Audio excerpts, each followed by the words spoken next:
Donc on a vu que quand on faisait un like, eh ben, ça nous envoyait un payload avec un like qui est one, et puis avec un user ID qui, je devine, est donc le user ID de la personne qui est actuellement connectée. Alors, comment est-ce qu'on va gérer ça? Je pense qu'on pourrait on pourrait gérer une fonction. Alors, c'est quoi? C'est un post sur API sauté slash ID slash like. Ok. Donc là, on va pouvoir retourner sur notre routeur et donc on va lui faire un post à nouveau. Donc ce sera sauter routeur.post.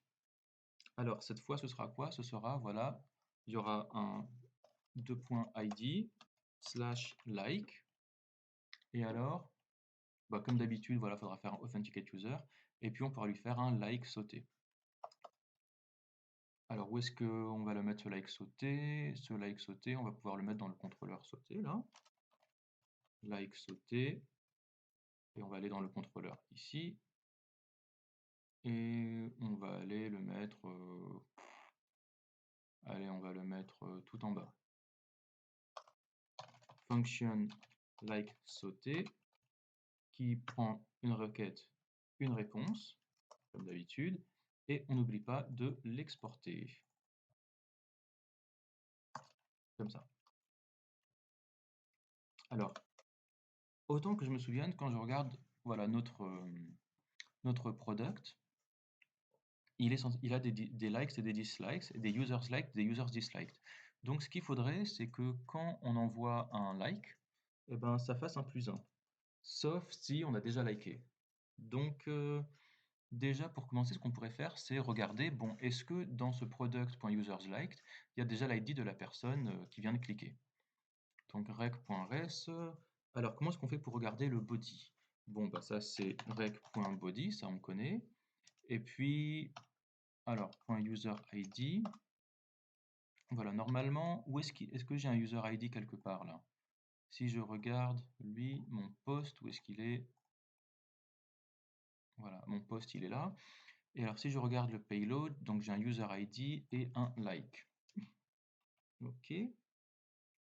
Donc, je vais lui dire, bah, peut-être const user ID est égal à rec.body.user_id. Ok.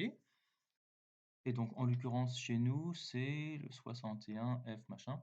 Bon, on va partir du principe qu'on va juste le mettre à l'intérieur de l'array. Pour l'instant, on va partir du principe qu'il n'a pas encore liké.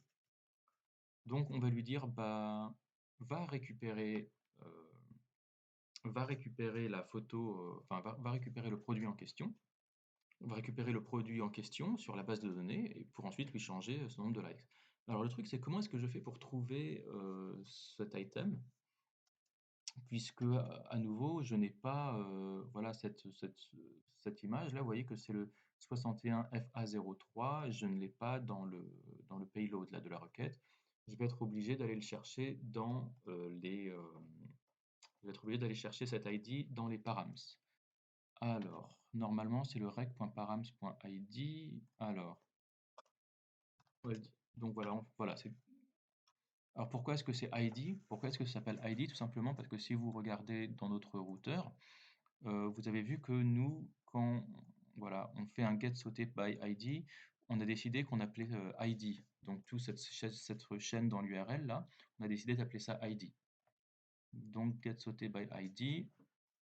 Ah bah voilà, get sauté by ID. Bah, on a déjà une fonction ici là. Donc on pourrait très bien aller faire un get sauté by ID. Mhm. Alors voilà, c'est un très bon exemple ici. Vous voyez que là, j'aimerais bien pouvoir réutiliser ce bout de code là. On a un get sauté by ID qui nous va très bien, qui va récupérer l'ID dans l'URL, et ensuite qui fait une requête sur la base de données.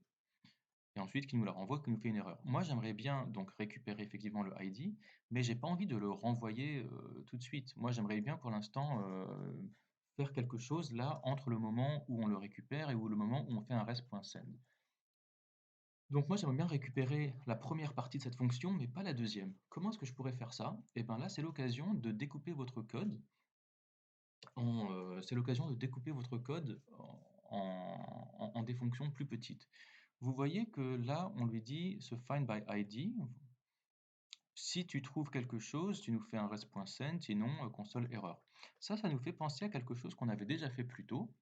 Vous voyez qu'un peu plus tôt, on avait fait un send client response ici, et que ce send client response, ben nous voilà, c'est exactement la même chose. En gros, on lui disait si quelque chose, voilà, send client response, on avait fait cette, cette fonction. On lui dit, bah, si tu trouves quelque chose, enfin, si tu trouves rien, tu nous dis 404, rien trouvé. Si tu trouves quelque chose, tu renvoies un 200 avec, voilà, avec, ah, bah, alors du coup, euh, alors je regarde, comment est-ce que notre get sauté by ID, on voyait que nous, on renvoyait un res.sendProduct, et alors ce product, c'est quoi? C'est le résultat de cette fonction, find by ID. Autrement dit, ce serait bien que le then, ouais, donc en fait, il renvoie ce qu'il a récupéré. Mhm. Alors, comment est-ce qu'on pourrait faire ça? On pourrait lui dire promise.result. Ah, mais c'est déjà ce qu'il fait en fait, hein. Ah non, non, non. Il send pour l'instant uniquement message successfully updated. Ouais, bah vous savez quoi? On va lui dire send juste product comme avant, hein. Voilà. Comme ça se comporte exactement de la même manière. Et puis du coup, au lieu de faire, voilà, au lieu de faire ce get by ID, then machin, tout ça, je peux supprimer ce catch, et puis je pourrais juste lui dire then send client response. Ah, alors oui, il fallait, par contre, il voulait qu'on lui passe, ah oui, il faut qu'on lui dise product devient send client response, et puis il attend product, virgule, res. Donc ça va. Jusque-là, c'est bon. Et nous, maintenant, ce qu'on pourrait faire, c'est... là, maintenant, on est à peu près bon, puisque tout ce qu'il faudrait faire, ce serait que quand on fait un get sauté by ID, en fait, vu que nous, on a envie d'intervenir entre le moment où où il trouve la partie gauche et il envoie la réponse, là, à droite, on pourrait peut-être essayer de sortir ce then, là, et donc de mettre ce then là, peut-être dans une autre... en tout cas, on pourrait peut-être faire ce get sauté by ID sans faire le send client response. Autrement dit, moi, ce que je ferais, c'est que ces deux lignes-là, je les mettrais dans une autre fonction. Par exemple, je pourrais l'appeler ici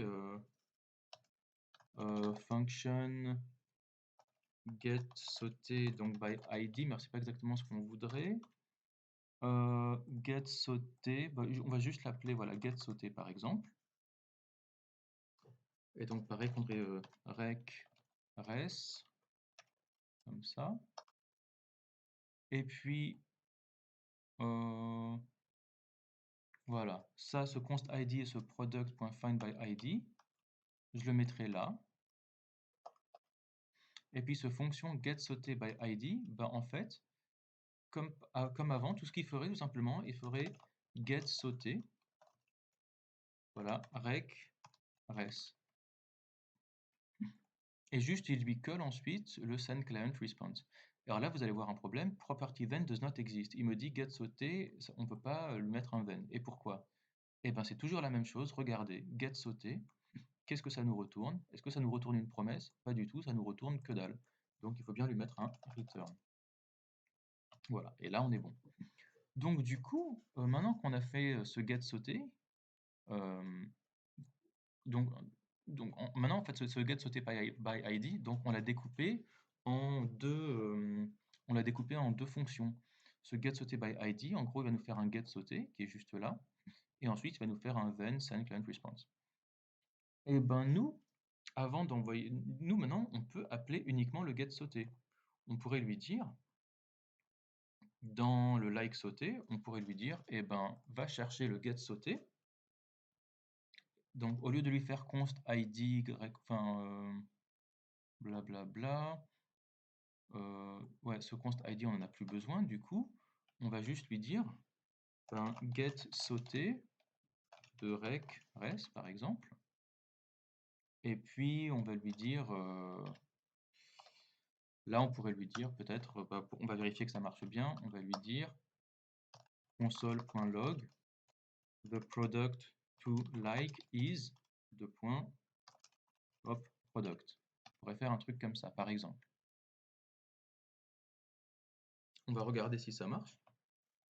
Voilà, donc je vais juste aller ici, je vais mettre un petit like, et on va voir ce qu'il y a ici. Et il nous dit the product to like is, voilà, et on a fait appel à la fonction getSauté, donc on n'a pas eu besoin de recoder. Et voilà, il nous donne tout ce qu'il y a à savoir dessus. Vous voyez comme c'est joli quand même de pouvoir faire des toutes petites fonctions qu'on peut réutiliser? Bon, bah écoutez, je vous dis à tout de suite là. Dans la partie d'après, on va pouvoir faire un petit peu plus, on va travailler un petit peu plus en profondeur. À tout.